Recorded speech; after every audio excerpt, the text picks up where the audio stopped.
So I bought 2 smartphones from the thrift store for quite a deal. $10. The thrift store employee told me that one was locked, neither were charged, and she was unsure about the black one. I said, you know what, sell both for $10 and you got a deal. And she said, okay, it's a deal. I live in the great state of Utah, and there's a ton of thrift stores here. But here's proof I paid $10, and let's take a look at what we got. Something smells a little off. Got a micro SD card adapter, can't complain there. And then we've got this device here, a UMX phone. And I think this is like a government welfare device. They'll give these away for free for lower income families. And then we've got this gem. I thought this would slide open and have a keyboard, but nope. It is an HTC Windows phone. Full aluminum backing. It looks like an HTC Wildfire, but we'll get to that in a second. I want to take these stickers off first. Oh, I hate paper-based stickers. Nothing a little isopropyl alcohol can't solve. Oh yeah, burn away stickers, burn away! I do have to say they smell kind of like cat urine. We're gonna have to wipe these things down real quick. Nothing an alcohol wipe and some isopropyl alcohol can't fix. Oh man, the smell of urine is going away slightly, but it's turned my wipe yellow. That's pretty disgusting. But hey, it's a thrift store. All right, that looks better. For an old crusty smartphone, I think we could work with this. Let's go. All right, they're all cleaned up and ready for us to explore. Now, the HTC model is the one that's locked. So we're gonna start with the easier route, the UMX phone. And after doing some research on Reddit, there are newer models of the UMX phone that the US government will give to low-income families for free. Ultimate mobile experience. Sounds expensive. This device is not one of those free devices, and warning, if you do have one of those, they're loaded with malware. Oh, TrackPhone. Not a fan of TrackPhone, but it is an affordable service, and this phone is as light as a credit card. To my absolute surprise, this phone was fully reset and unlocked. Ready to go through setup? Okay, let's go! Alright, let's get started. So, English, of course.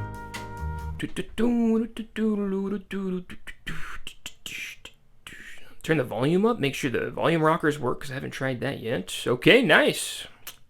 Okay, this is going to take a while. Let's move over to the HTC phone while that thing loads. And this was the locked device, according to the thrift store employee. So HTC by T-Mobile. And because this is locked, I'm going to assume someone lost this phone. Or, oh no, there are pictures right on the front. Yeah, I think somebody lost this. They wouldn't leave all their information on here. But let's try password first. 0000. Oh my gosh, we just locked this thing up for 8 minutes. Okay, so we're going to reset this thing. I need to find a model number because I don't know the button holds for a hard reset, and I pulled the bottom off here, and I think I could find a model number in here. Oh, found a SIM card. Nice. After I thought about it, I decided to just use Google Lens and search for the phone, and after doing that, I found some pretty good stuff. This is called the HTC Radar C11E. I've never heard of this phone ever. Like, I've never seen this, but if I scroll down a little bit, you can see that Google Lens did notice the HTC Wildfire, so it was thinking similar to me. With the model number in hand, I was able to do a Google search to find how to do a hard reset for this phone, which is pretty simple. I probably could have guessed it, but it's just volume up, volume down, and power all held at the same exact time, and it brings you to this menu right here. And then you could just tap on factory reset. This operation will delete all of your personal data. Fantastic. We went ahead and did that. And then we're ready to restart, which didn't take too long. And at this point, I was unsure if the phone was going to be fully unlocked. I've done this with other Android phones, and there's like an FRP Google lock or Samsung lock or something similar. And with this being the first time having a Windows phone, I'm just unsure what we are going to get. And it fully reset the phone.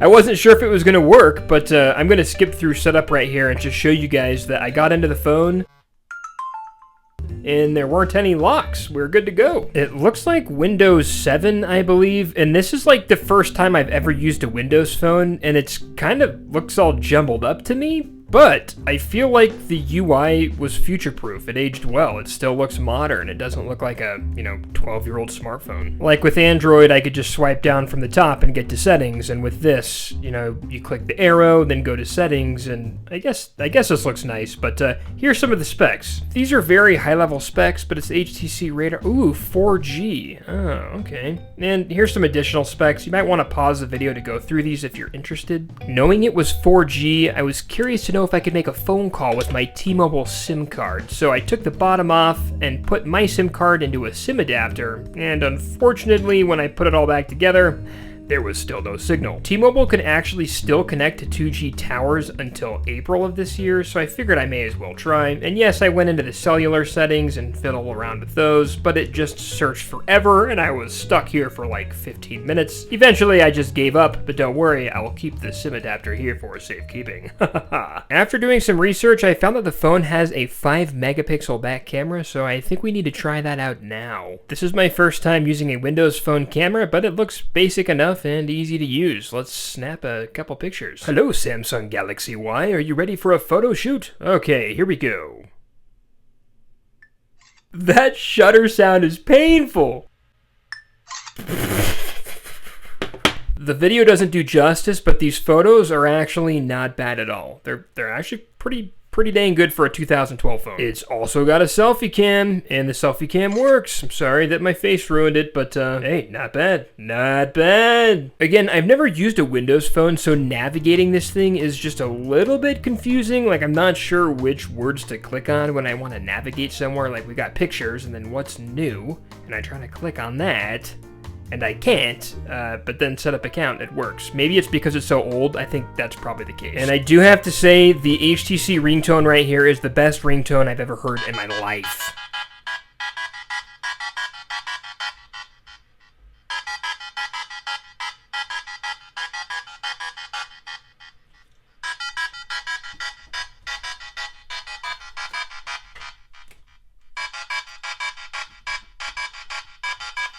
After that ringtone, I want to write a book and become a better person. Seriously. I am stoked to have this phone, and it's a major success for $5. We're gonna have some fun with this in upcoming videos, don't worry. John Zoid, what about the UMX phone? Oh, this one's a good one as well. Don't worry, folks. It's about as light as a feather, and I don't think anybody liked this phone back in 2012. The UMX U671C. I've never actually seen bad Google reviews on a smartphone, but yeah, there's quite a few. This is hands down the worst cell I've ever owned, 1 star. Since 1 star is the lowest rating that I can give, I'll give it 1 star. At least the phone has not beaten me or tried to talk me into committing acts of violence. You've got to pause and read through this one, holy crap. Jeez, it's gotta be pretty bad when every review is that bad. So can this phone redeem itself against everyone else on the internet? Well, I guess you're gonna have to keep watching to find out. The phone updates fully to Android 4.1.2, but that makes sense considering it's from 2012. Oh, I love the jelly bean Easter egg. And the phone is snappy up to the point that you connect it to the internet and start trying to do anything with it.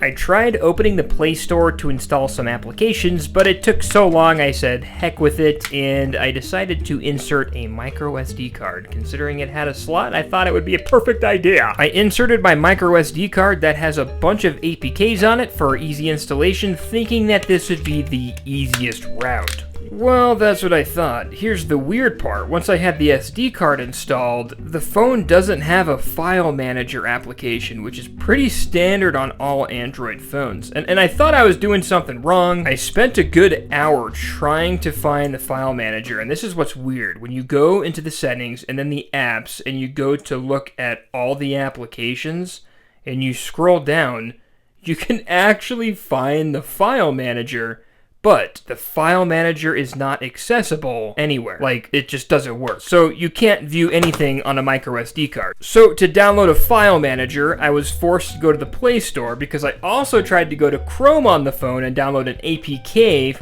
and that didn't work either. So literally opening the Play Store, this whole process of me downloading one application so I can open APK files from an SD card, I had to massage the phone and talk nicely, and it still took like an hour and a half to download a 3 megabyte file manager. What a freaking nightmare. But we got it done. And all for what? Because I want to install Paper Toss, the OG Paper Toss that we all used to play. And as you can see, the file manager works. Oh look, it's my SD card. Why didn't they have a file manager on the original phone? I have no idea. But don't be tricked. Installing an APK as simple as Paper Toss or Angry Birds was quite the process. Again, not gonna make you guys sit through that, but we got it done. As you can see, we were able to install an APK. Well, I mean, it actually took literally 30 minutes for this to install, but don't worry, we got it done. We got it done. Eventually. Oh man, even launching the application Paper Toss was quite the task for this phone. It's actually getting hot just launching Paper Toss. Wait, why did the screen go white? What is happening? Wait, do we have to close this out? What? No! Eventually it worked, but look at the menu. The menu is even struggling. Okay, you guys ready for this? Watch the latency on this Paper Toss. Wait.